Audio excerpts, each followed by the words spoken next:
Welcome back to another reading and correcting with me, Kindar, the Tiger Writes, and Ty, the Tiger Supervisor. These are where I read a chapter from one of my stories and correct it as I go. If you want to listen to these live, it's every Tuesday morning, 8 a.m. Eastern Time on Twitch and YouTube. And if you are looking to support me, that is on my Patreon. Today, we are doing chapter 94 of The World Which Is. It they don't answer. I'm not sure how to think about them. Base is a him because he told me so when I was old enough to understand the difference, but are all military bases like that, or is he unique? I'm also not sure, not sure how to proceed. I hadn't thought beyond him confirming my suspicions, especially if they didn't cooperate. Still, they didn't outright kill us, which they could easily have done. I've seen some of the base's weapons, and they could have deployed stuff like that at any point if they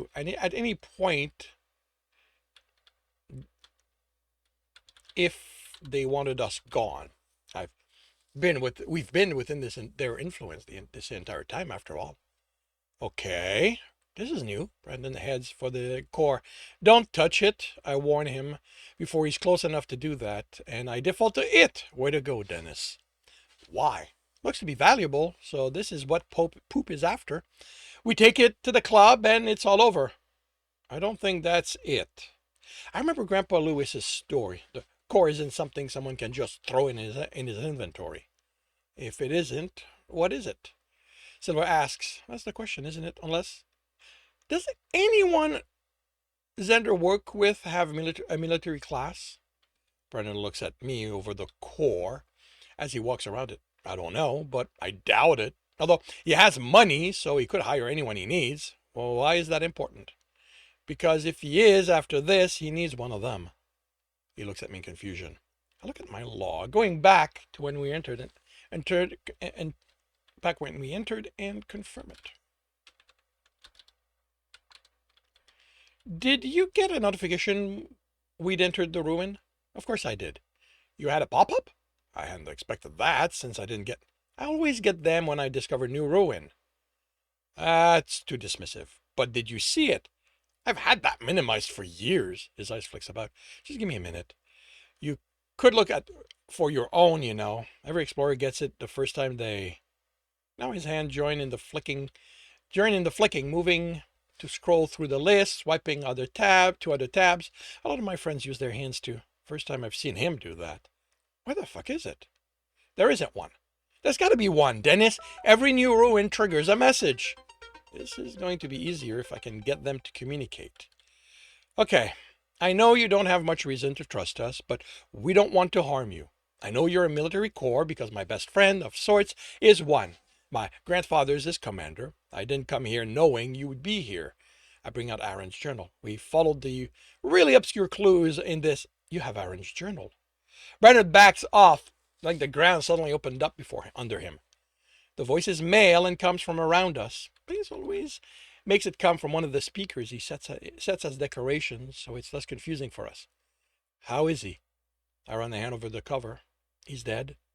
Oh, I guess he didn't have the time to tell you about me when he handed you the journal then. He always said he'd pass it along to someone who'd take care of it. He didn't. How is he going to react to how I got it? How is he going to react if I lie and finds out? I found it on his corpse. He sort of saved my life that way. Me too. Okay.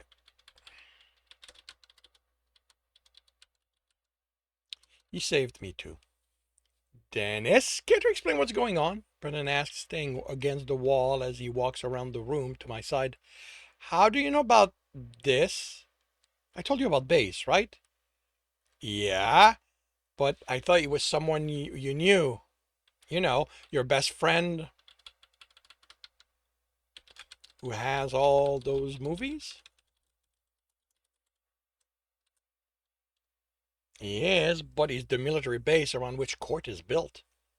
So he's a building? Like this? He motions around us. The chuckle spreads. He isn't the building, Brendan. He's the entire town. He reaches a lot further than Base does, so I'm guessing he's much higher level. Hasn't really tried to gain levels since settling down. The small experience he gets comes from the part he has to play during monster waves. I don't get it. I look at Ellen, who looks just as confused. Silver shrugs. So, no help from stories she might know. All right. You might be better placed to explain it than I. All I have are what Grandpa Lewis and Base told me. Can we start with your name? My name is Adrian Dardanus. Call me Dardanus. Wouldn't you prefer we use Adrian? Silver asked. That was my commander's name. You named yourself after your commander? I asked before I could stop myself. No, that's who. Just what has Base told you about himself? That he's the military corps, that Grandpa Lewis became his commander, and that they work together to free themselves and the people held captive by the cult once they realized that Base could transfer himself to Grandpa's power armor, and remove the limitation on how far on how far he could go before he lost consciousness. They were able to leave? Dardanus says thoughtfully. Adrian never thought about that. For all the science fiction we've read and seen, the idea of a power armor didn't occur to us. Okay, so he didn't tell you this part.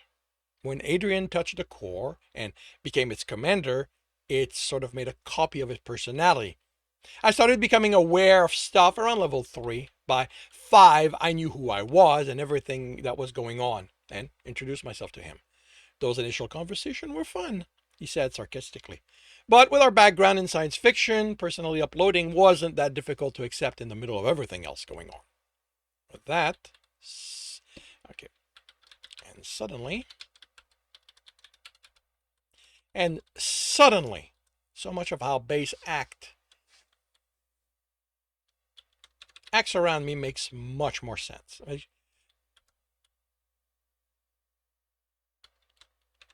Makes much more sense. I'd always figured he'd let me get away with stuff because he'd watch me grow up, but if he's a copy of Grandpa Lewis, it also explained why he lets Dad boss him around. He probably feels the same guilt over my mom's death Grandpa Lewis does. Oh, thanks the system. Brendan has a hand against the wall, his other to his chest. We look at him, Ellen concerned, me and Silver curious. I've just worked out why the messages from the automatons were strange, why they lied. You wrote them. The system isn't going bunkers. Dardanus chuckled. You scared me when you started freaking out about that. I had no idea how I was going to keep you here if you decided to run off. Why would you want to keep us here? Ellen asked, tone growing suspicious. Because that's what's supposed to happen. You enter a ruin, you explore it until you find its heart, claim it, then you leave. But you aren't a ruin, I point out. It was Aaron's idea, the best way he could think of to hide what I am. I did not want a repeat of what happened when the others decided Adrian shouldn't be my commander. But you're already hidden, Ellen says. We didn't see you until we were, well, inside you. But you did end up here. We had Aaron's journal, Silver points out. But Aaron figured that it was just a question of time until people expanded again. With Louisville not that far up the road, he thought that if I didn't want people fighting over me again, I should have them thinking I'm something different. He told me how ruins work and that was simple enough to make. Except you got stuff wrong, I say. The theme doesn't work. It works perfectly fine. Post-apocalyptic robot takeover is a popular trope. Lots of book and movies about them. You missed the notification, Brandon says. If I'd been paying attention, lots of books, and I'd have known right then something was wrong. He looks at me.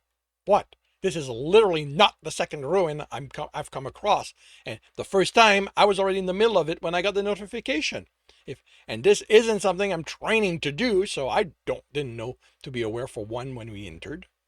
Okay. Ellen steps forward. You two are getting sidetracked. Why would anyone fight over you, Dardanus? Because he's a military corps, I say when he doesn't. He can make and unmake anything he has a blueprint for within his zone of influence, and I realized something. He probably doesn't want another commander to replace him. They can't do that, Dutton says. After they murdered Adrian, they tried. They could order me, but they couldn't replace me. Did they know it was possible? Ellen asks. She nods at the silence. If whoever comes next understands how your kind of core works, they might be able to do it. More reason for them to think I'm a ruin, don't you think? What happened to the people who were here? I asked. From what I read, there was a city around you. They're dead, he said, matter of fact. Did you... Silver trails off. Of course not. At least not the civilians. Most of them fled after the system appeared, freaking out or changing. The military took over control of the rest. It went fine at first. They banded together, gathered supply. It was part of that. It was. It's as part of that exploration. Adrian found the core. He touched it and became my commander. I was unconscious for those first levels, but things were still going well by the time I was aware. The monster waves weren't too strong, but that changed. They didn't work it out, but as I gained level, they became stronger. Then supplies ran low. Those in charge had to make hard decisions. Adrian and I disagreed about letting the civilians fend for themselves. That made us the enemy. But I was the one who controlled everything, so we had the advantage. Until Adrian and I grew overconfident, and someone we thought was an ally murdered him. I avenged him, but someone reached me before I could do more and took control. It wasn't perfect, so I was able to get rid of a few of them without anyone realizing. Not that I needed to bother. They quickly turned against each other. They did a better job of killing themselves than I ever could. Then I was alone. The monster waves? I asked. They kept coming. I made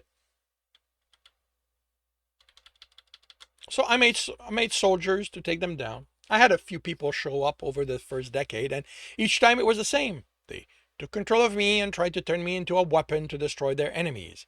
If I'd been easy to move, or any one of them realized there was a way I could be transferred to something like a power armor or a truck. Base was in Grandpa's Lewis truck for the entire trek to Alberta and then to court. Yeah, I